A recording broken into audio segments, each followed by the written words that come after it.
لله رب العالمين وصلى الله وسلم على نبينا ومولانا محمد وعلى آله وصحابته أجمعين أما بعد.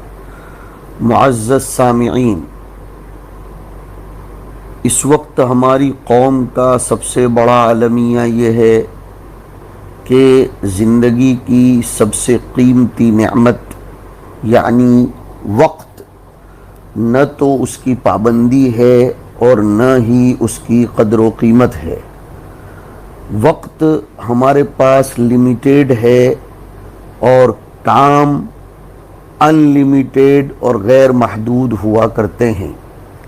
ہمیں محدود وقت میں، لمیٹیڈ وقت میں اپنے ان لمیٹیڈ کاموں کو مکمل کرنا ضروری ہوا کرتا ہے. روزانہ جو صبح ہوتی ہے، زندگی کی ہر صبح بڑی قیمتی اور مفید ہوا کرتی ہے. اس لیے ہمیں اپنے پورے دن کے کاموں کی لسٹ، شیڈیول دن شروع کرنے سے پہلے ہی بنا لینا آوشیک اور ضروری ہے. ہر کامیاب انسان زندگی کا شیڈیول بناتا ہے، نظام العمل اور نظام الوقت بناتا ہے، اور اس طرح کرنے سے ہمارا دن طاقتور بنتا ہے، مفید بنتا ہے. دن گزارنے کے بجائے دن رزلٹ فل بنتا ہے. ایک ہوتا ہے دن گزارنا اور ایک ہوتا ہے دن کو نتیجہ خیز رزلٹ فل بنانا. ان چیزوں اور کاموں کو امپورٹنس دینا چاہیے جو زیادہ امپورٹنس اور اہمیت دیے جانے کے قابل اور حامل ہوں. سارے کاموں کو ایک ساتھ دماغ میں نہیں رکھنا چاہیے بلکہ لکھ لینا چاہیے.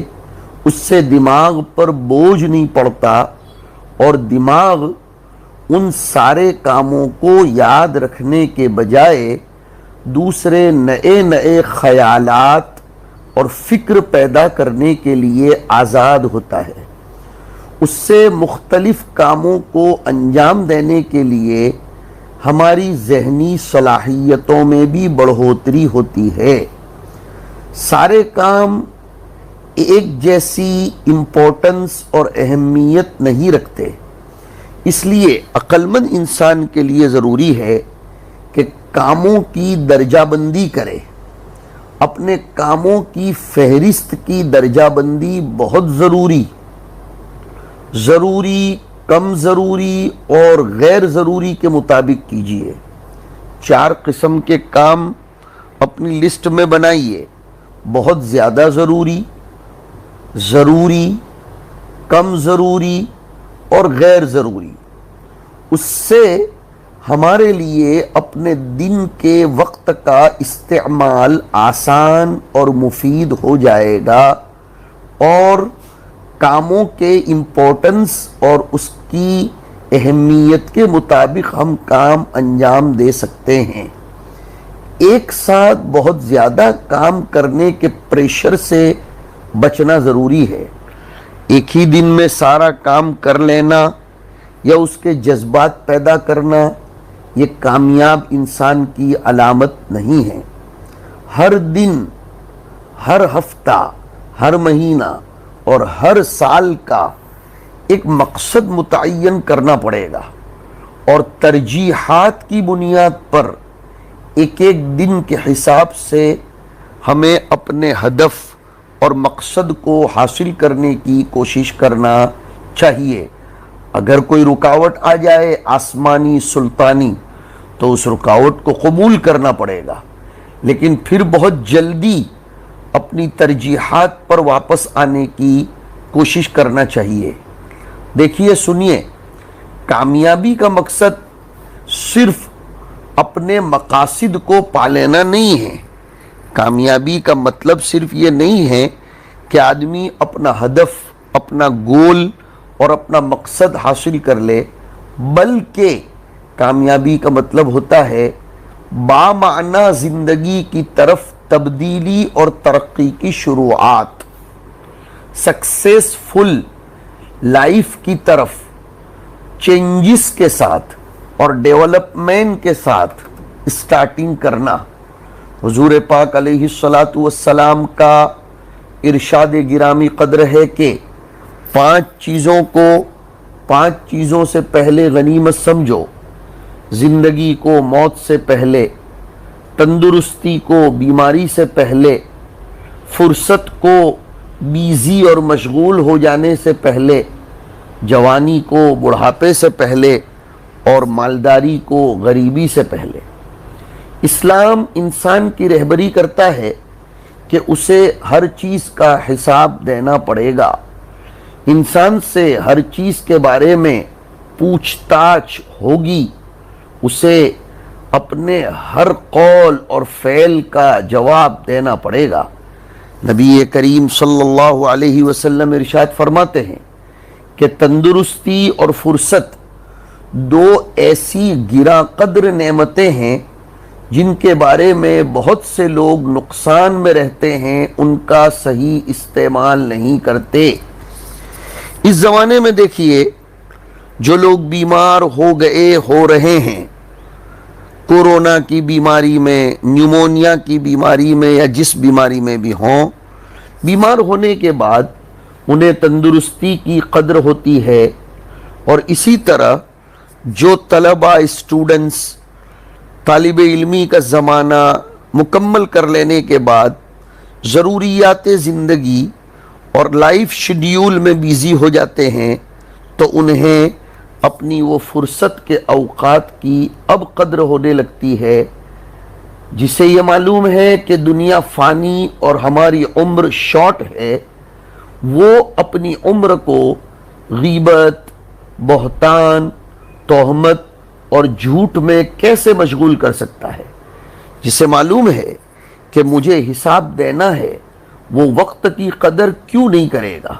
اس لیے نبی کریم صلی اللہ علیہ وسلم نے فرمایا، من حسن اسلام المرء ترکہ ما لا یعنیہ، کہ انسان اگر اچھا مسلمان بننا چاہتا ہے تو وہ لا یعنی اور بیکار کاموں کو چھوڑ دے۔ اور اسی لیے حدیث شریف میں جہاں بہت سی چیزوں سے پناہ مانگنے کی تعلیم و ترغیب دی گئی، وہیں غفلت سے بھی پناہ مانگنے کی تاکید کی گئی ہے۔ سنیے گا، وقت یہ افراد کا اور قوموں کا گراں قدر قیمتی سرمایہ اور دولت ہے۔ ترقی کا سفر اس وقت کی نعمت کو اچھے طریقے سے استعمال کرنے کے طفیل ہی طے کیا جا سکتا ہے۔ ایک پرسن سوسائٹی کا پارٹ ہوتا ہے، فرد معاشرے کا جز ہوتا ہے۔ پرسنز اور افراد کے ہاتھوں میں اقوام کی تقدیر ہوتی ہے۔ کسی بھی قوم کی بربادی کی پہلی علامت یہ ہوتی ہے کہ اس قوم کے پرسنز اور اس کے افراد وقت برباد کرنے کی آفت کا شکار ہو جائیں۔ ہسٹری میں ہمیشہ نامور قوموں نے وقت کی قدر کی ہے، خاص طور پر ہماری قوم جو ایک برائٹ اتہاس اور ہسٹری رکھتی ہے، اور جن کے جاہ و جلال اور عظمت و سلطنت کے پرچم صدیوں بلند رہے۔ وقت کی قدر ہماری قوم کے فرائض میں شامل ہے۔ وقت کی قدردانی یہ ہماری ہسٹوریکل خصوصیت اور خاصیت رہی ہے۔ جن لوگوں نے ہماری قوم میں وقت کی قدر کی، وہ کئی سینچوریز تک، صدیوں تک دنیا پر چھائے رہے، علم و حکمت کے میدانوں میں وہ ترقی کرتے رہے، اور دنیا کی دوسری قوموں کے سامنے ڈیولپمنٹ اور پروگریس کے منازل طے کرتے رہے۔ ایسے لوگوں کے علم اور ان کی دانش اور عقل مندی کی درسگاہیں اور کلاسز وقت کی اہمیت کی پابند ہی تھی۔ عیش و عشرت اور وسعت و حکومت رکھنے والے بادشاہوں کے درباروں میں بھی یہ سبق تو پڑھایا ہی جاتا تھا کہ جو کام کسی فائدے سے خالی ہو اس میں اپنا وقت برباد نہیں کرنا چاہیے۔ مسلمان بادشاہوں کے درباروں میں باقاعدہ اس بات کی تعلیم دی جاتی تھی کہ جو کام فائدے سے خالی ہو وہ چاہے کتنا ہی حیرت انگیز کیوں نہ ہو، کمال زندگی نہیں بلکہ زوال زندگی ہے۔ ایک شخص نے ہارون رشید کے دربار میں ایک حیرت انگیز کرتب اور کرشمہ دکھانے کی اجازت چاہی، اس کو پرمیشن مل گئی۔ دربار میں حاضر ہو کر فرش کے بیچوں بیچ ایک سوئی کھڑی کر دی اور کچھ فاصلے پر کئی سوئیاں ہاتھ میں لے کر کھڑا ہو گیا۔ پھر اس نے ایک سوئی اٹھائی، فرش پر کھڑی ہوئی سوئی کا نشانہ لیا۔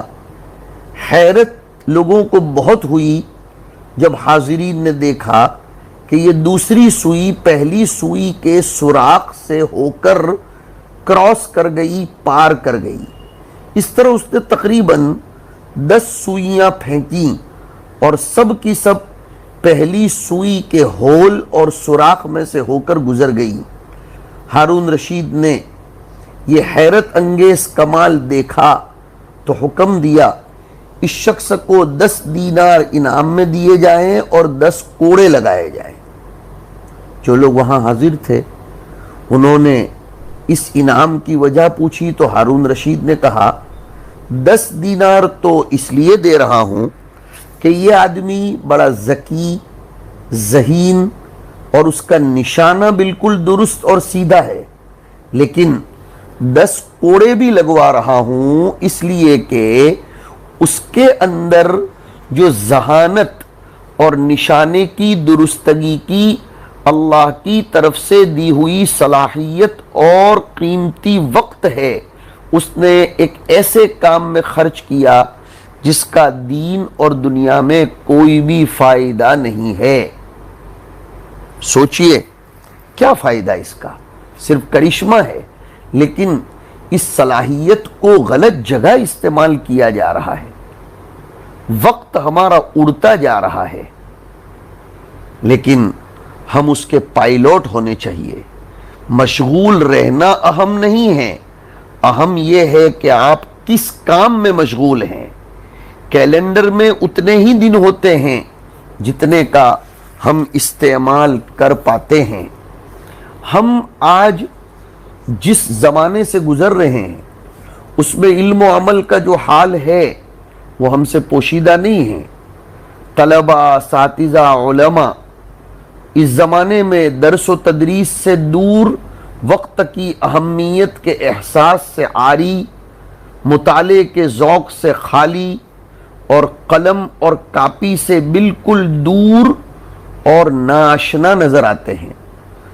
تعلیم کا زمانہ جو در حقیقت انسانی عمر کی کچی ٹہنیوں کی بالیدگی اور ان کو تازہ کرنے کا زمانہ ہوتا ہے، ان کو پرورش کرنے کا زمانہ ہوتا ہے، اگر وقت کی قدر کے صحت بخش چشموں سے، اگر وقت کی اہمیت کے تر و تازہ جھرنوں سے اس کچی ٹہنیوں کو سیراب کر دیا جائے تو یہ ٹہنی آگے چل کر ایک شاندار، پھلدار اور سایہ دار درخت کی شکل اختیار کر لے گی، اور اس کی تازہ شاخیں قوم و ملک، ملت و انسانیت کے لیے پرسکون چھاؤں فراہم کرے گی۔ لیکن اگر انسانی عمر کی کچی ٹہنی کو وقت کی بربادی کا دیمک لگ جائے تو دوسروں کے لیے راحت کے سامان کی فراہمی تو کیا، خود اپنی تر و تازگی اور زندگی سے محرومی کا باعث بن جائے گی۔ مدرسوں، اسکولوں اور یونیورسٹیوں میں پڑھنے والے نوجوان، ہمارا نیو جنریشن جو قوم کا فیوچر اور سرمایہ ہے، ان کے اوقات کا ایک بڑا حصہ ہوٹلوں، تپڑیوں، چائے خانوں میں فضول مجلسوں کی نظر ہو جا رہا ہے، محفل سجا کر گھنٹوں تک گپ بازی اور لا یعنی مشغلہ ایک محبوب عادت بن گیا ہے۔ چھٹیوں کا طویل زمانہ، ویکیشن کا ایک طویل زمانہ بغیر کسی نظام الاوقات اور مفید مشغلوں کے یوں ہی گزر جاتا ہے۔ جب یہ تعلیم سے فارغ ہو کر پھر عملی زندگی میں قدم رکھتے ہیں، پریکٹیکل بننے کی کوشش کرتے ہیں، تو پھر سوائے مایوسی اور نا امیدی کے ان کے حصے میں کچھ بھی نہیں آتا۔ اگر ہم غور کریں تو 90% لوگ صحیح طور پر یہ نہیں جانتے کہ وہ اپنے وقت کا زیادہ حصہ کہاں اور کیوں خرچ کر رہے ہیں۔ جو شخص دونوں ہاتھ اپنی جیبوں میں ڈال کر وقت برباد کرتا پھرتا ہے، وہ بہت جلد اپنے ہاتھ دوسروں کی جیب میں ڈالنے والا بن جایا کرتا ہے۔ وقت کے صحیح استعمال سے ایک جنگلی اور وحشی وہ تو ڈسپلن والا اور مہذب بن جاتا ہے، لیکن وقت کے غلط استعمال سے ایک مہذب انسان وحشی بن جاتا ہے۔ وقت کی برکت سے جاہل عالم بن جاتا ہے اور غریب اور مفلس تونگر اور نادان بن جاتے ہیں۔ ضرورت ہے اس بات کی کہ وقت کی بہت زیادہ قیمت کی جائے اور اس کا صحیح سے صحیح استعمال کیا جائے۔ حق تعالی شانہ ہمیں اس نظام کو سمجھنے کی اور عمل میں لانے کی توفیق نصیب فرمائے۔ وصلی اللہ علی النبی الکریم۔